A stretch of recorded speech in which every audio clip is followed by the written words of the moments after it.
말씀을 묵상하고 준비하면서 요한이 사랑에 대하여 대답하다, 요한이 사랑에 대답하다라는 제목으로 말씀을 중심 주제를 가지고 증거하고 있습니다.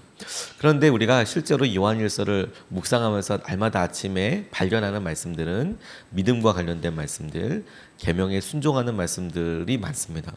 그런데도 왜 요한일서를 사랑이라고 생각할까? 사랑의 관점으로 보게 될까? 믿음이 나오고 죄와 같이 관계를 깨칠 수 있는, 하나님과의 관계를 깨트릴 수 있는 것에 대해서 깨어있으라 라고 하는 이런 모든 일들이 큰 그림으로는 사랑에서 오는 확신, 사랑에서 오는 관계의 확신과 관련이 있기 때문에 그렇습니다.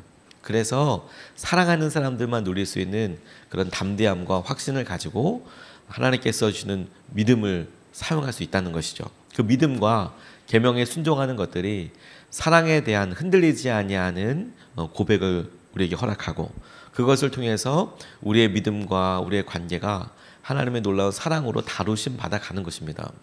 오늘 본문 말씀도 형제를 사랑하는 것이 다만 형제와 우리 사이의 관계를 호전시키는 것, 개선시키는 정도의 수준이 아닙니다. 우리가 형제를 사랑하면 그것으로 인해서 우리에게 기쁨도 있고 은혜도 있지만, 오늘 본문 말씀이 우리에게 영적으로 생기는 중요한 부분을 도전하고 있는 것이 무엇이냐면, 우리 자신에게 그것이 큰 복이 된다는 거예요.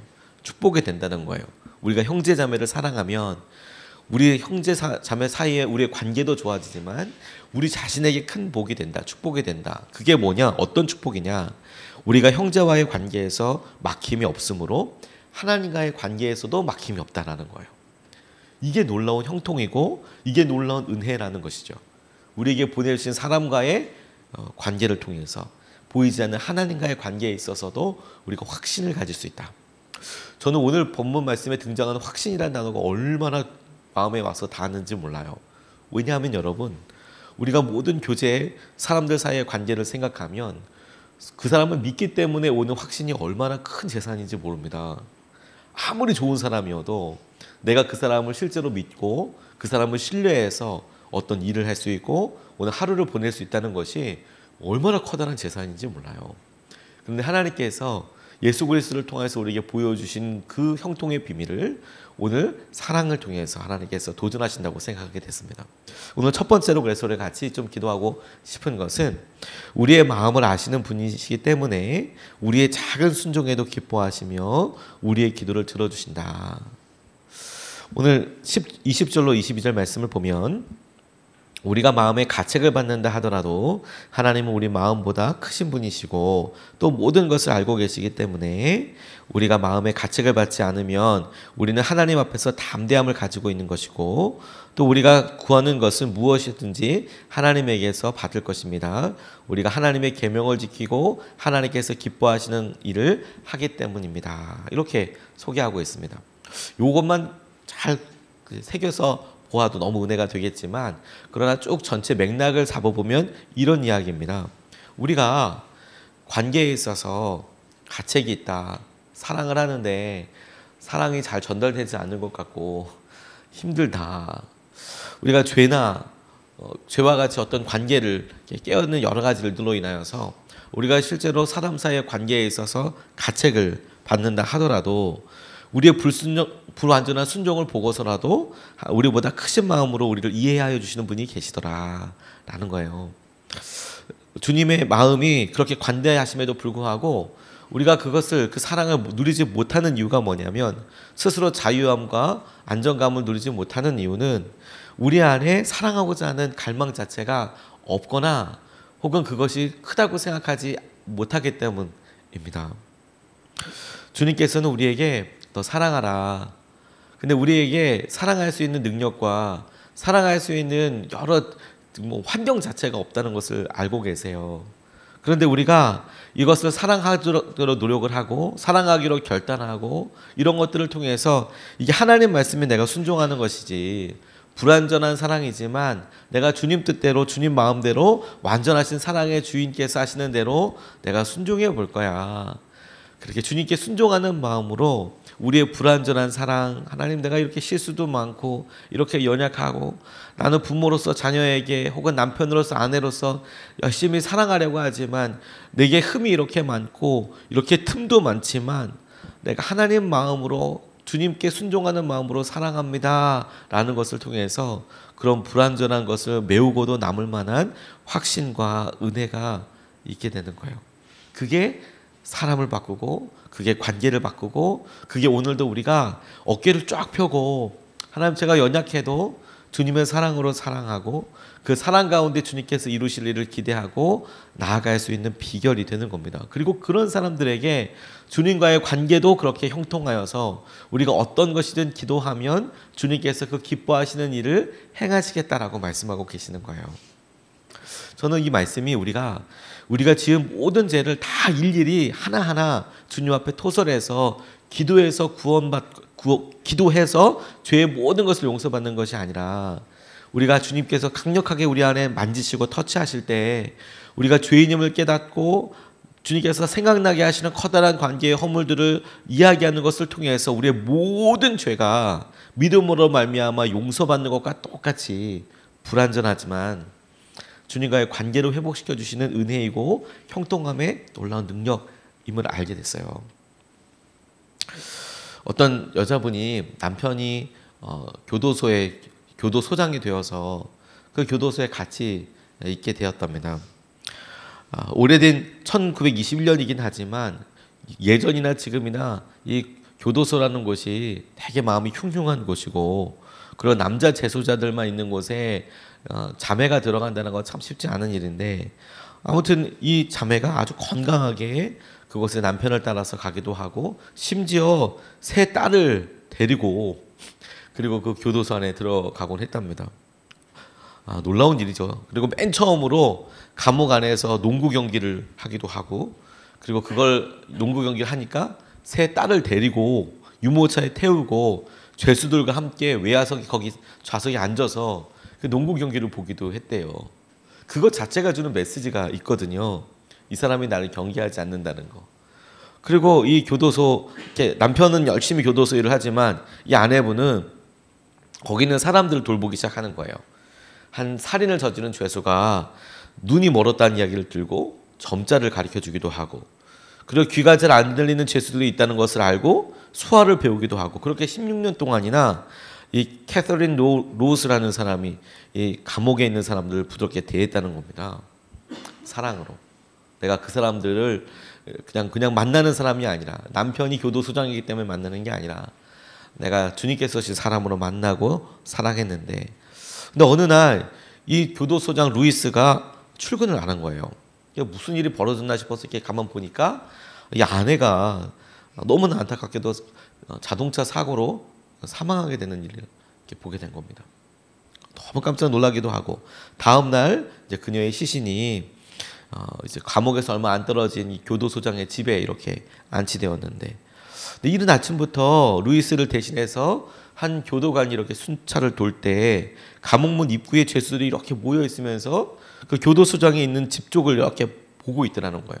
그리고 눈물을 막 이렇게 흘리면서 계속해서 안타깝게 보고 있는 것을 보고 이 교도관이 놀라운 결정을 내렸습니다. 알겠다고 여러분 가시라고 갔다 오시라고. 다만 오늘 밤에까지는 다 돌아와야 한다고. 점호할 때까지 다 돌아와야 한다고. 조문하고 돌아오라고. 그런데 거기가 미국 최악의 범죄자 중에 자들의 모인 곳이었답니다. 살인죄를 지은 사람들, 강도들, 국가에서 평생 격리시킨 사람들이 있었는데 그런데 아침에 교도소 감옥을 나가서 이 죄수들이 그곳을 조문해서 그리고 감사로 너무 고마웠다고 그렇게 예의를 표하고 한 사람도 빠짐없이 다들 감옥으로 돌아왔다는 거예요. 사람의 마음을 변화시키는 것은 아주 작은 사랑입니다. 그 작은 사랑을 완전하다고 볼 수는 없겠죠. 우리가 할 수 있는 사랑은 작아 보입니다. 그 사람에게 필요한 것은 아주 커다랗게 보이고요. 그래서 우리가 이렇게 작은 것을 순종하게 될 때 우리가 항상 늘 부족하다 생각할 수도 있어요. 그리고 심지어 우리 마음을 또 아주 꼼꼼히 바라보는 사람은 가책을 느낄 수도 있습니다. 그런데 우리가 주님을 사랑하는 마음으로 작은 일에 순종하듯이 그렇게 순종하면 하나님께서 이 모든 관계의 담을 혹은 빈틈을 막으시고 마음이 전달되게 하여 주시는 거예요. 마더 테레사가 작은 것에서 찬란한 희망을 엿볼 수 있다. 우리는 큰 일을 할 수 없는데 큰 사랑으로 작은 일을 감당할 수 있다. 저는 이 표현이 참 마음에 들더라고요. 큰 사랑으로 작은 일을 감당할 수 있다. 주님께서 우리에게 불완전해 보이지만 사랑하게 하시고 그 사랑하는 마음을 통하여서 우리에게 관계와 형제 자매 사이의 관계의 지평을 넓히고 우리의 기도에 확신을 주시고 하나님과의 관계에 있어서 은혜를 주시는 하루 되시기를 축복합니다. 두 번째로 주님께서 이 본문 말씀을 통해서 우리에게 보게 하여 주시는 것은 계명을 지키는 사람이 형통하다라는 거예요. 계명을 지키는 사람이. 23절 24절 말씀에 하나님의 계명은 이것이니 곧 그 아들 예수 그리스도의 이름을 믿고 그리스도께서 우리에게 명하신 대로 서로 사랑하라는 것입니다. 그리스도의 계명을 지키는 사람은 그리스도 안에 있고 그리스도께서는 그 사람 안에 계십니다. 그리스도께서 우리 안에 계시다는 것을 그가 우리에게 주신 성령으로 우리는 압니다. 이렇게 나와 있습니다. 오늘 본문 말씀이 그리스도께서 처음 주신 계명에 대해서 두 가지로 이야기하고 있는데 첫 번째는 예수 그리스도를 믿는 것, 그 이름을 믿는 것. 두 번째, 그분의 말씀대로 서로 사랑하는 것. 우리가 두 말씀이 우리가 잘 알고 있는 말씀이 조금 변형되어 있는 것이라는 것을 우리가 깨달을 수 있습니다. 하나님을 사랑하는 것, 그리고 이웃을 사랑하는 것. 그걸 표현을 이렇게 했어요. 예수 그리스도의 이름을 믿는 것, 그리고 형제를 사랑하는 것.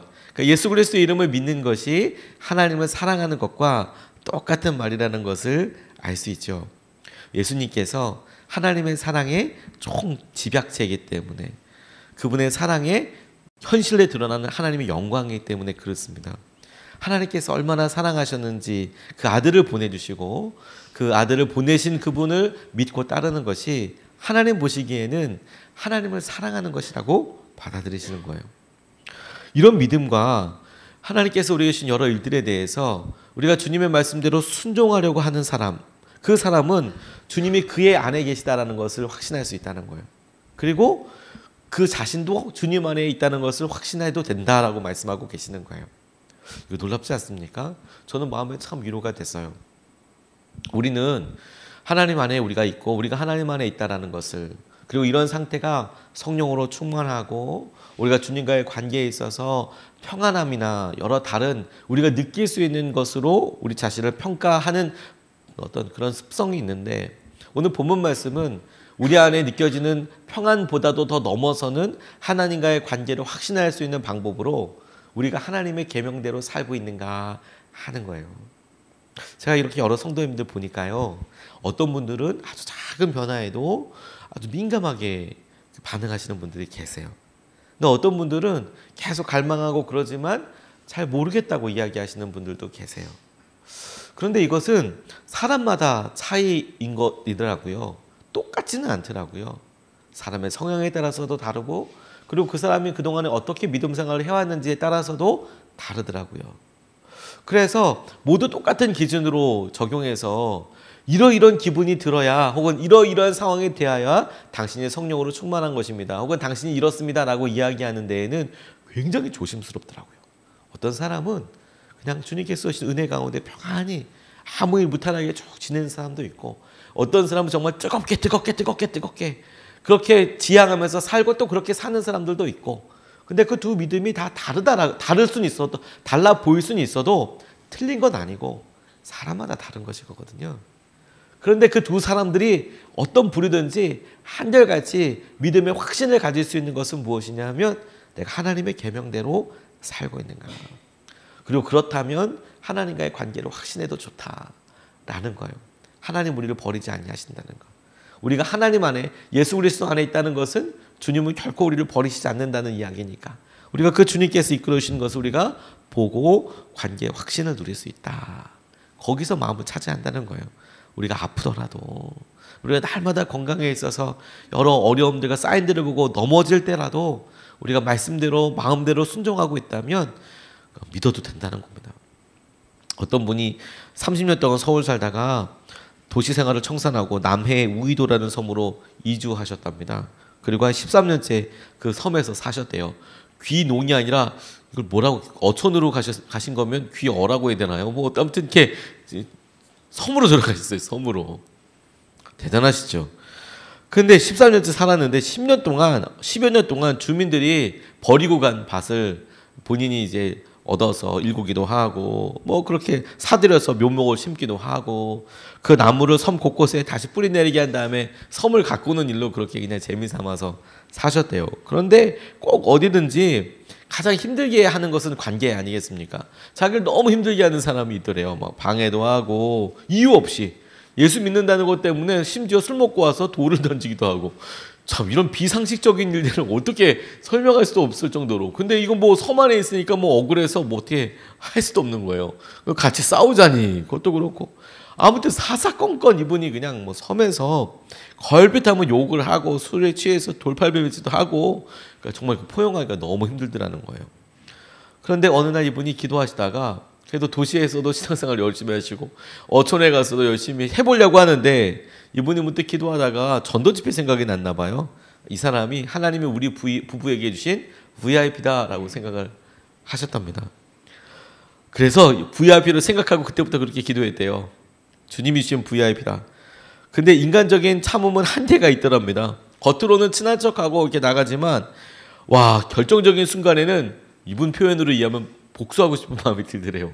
요거 받은 대로 딱 그냥 돌려줬으면 딱 좋겠다 이런 생각이 딱 들더라는 겁니다. 그런데 하나님이 이런 사람을 결코 가만두지 않으실 거라는 기대도 내심했대요.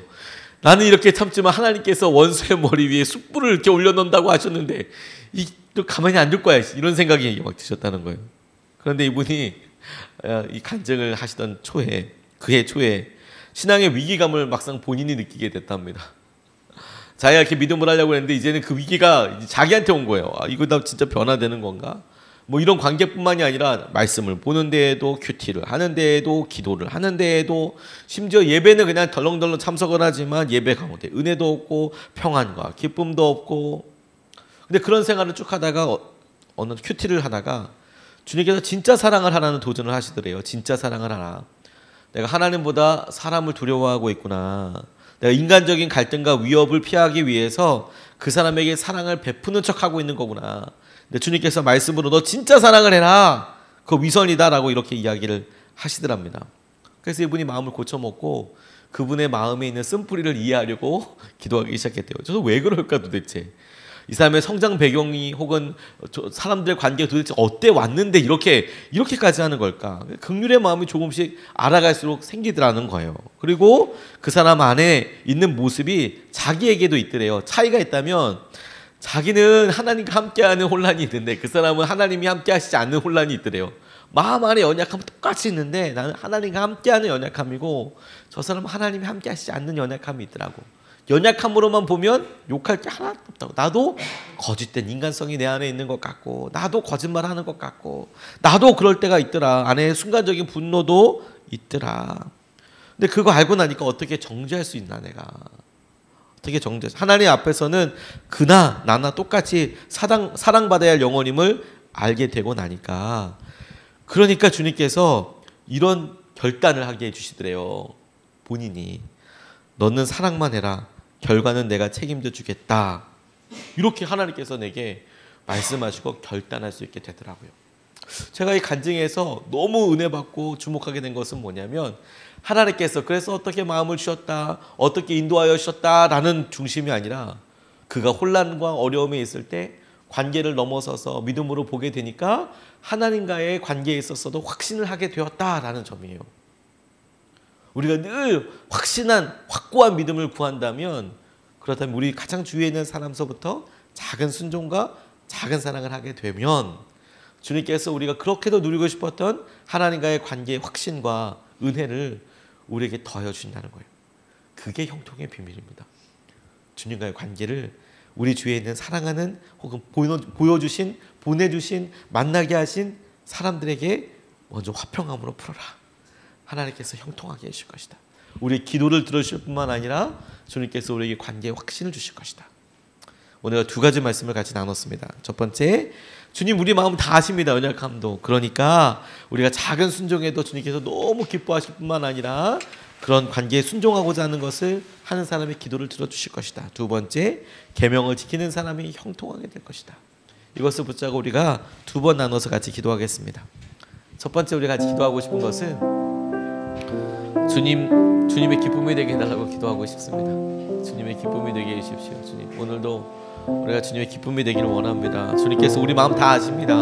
연약하고 주님, 저 맨날 왜 이렇게 제 마음이 이런지 모르겠습니다. 그래도 주님을 향한 사랑은 정말 크고 우리가 할 수 있는 일은 작아 보이지만 하지만 큰 사랑으로 작은 일에 한번 순종해 보겠습니다. 한번 해보겠습니다. 하나님, 그러니까 주님께서 기뻐하시는 주님의 기쁨이 되고 싶습니다. 우리의 기도를 들어주시고 주님의 기쁨으로 오늘 살게 하여 주시옵소서. 우리가 첫 번째로 같이 기도하시겠습니다.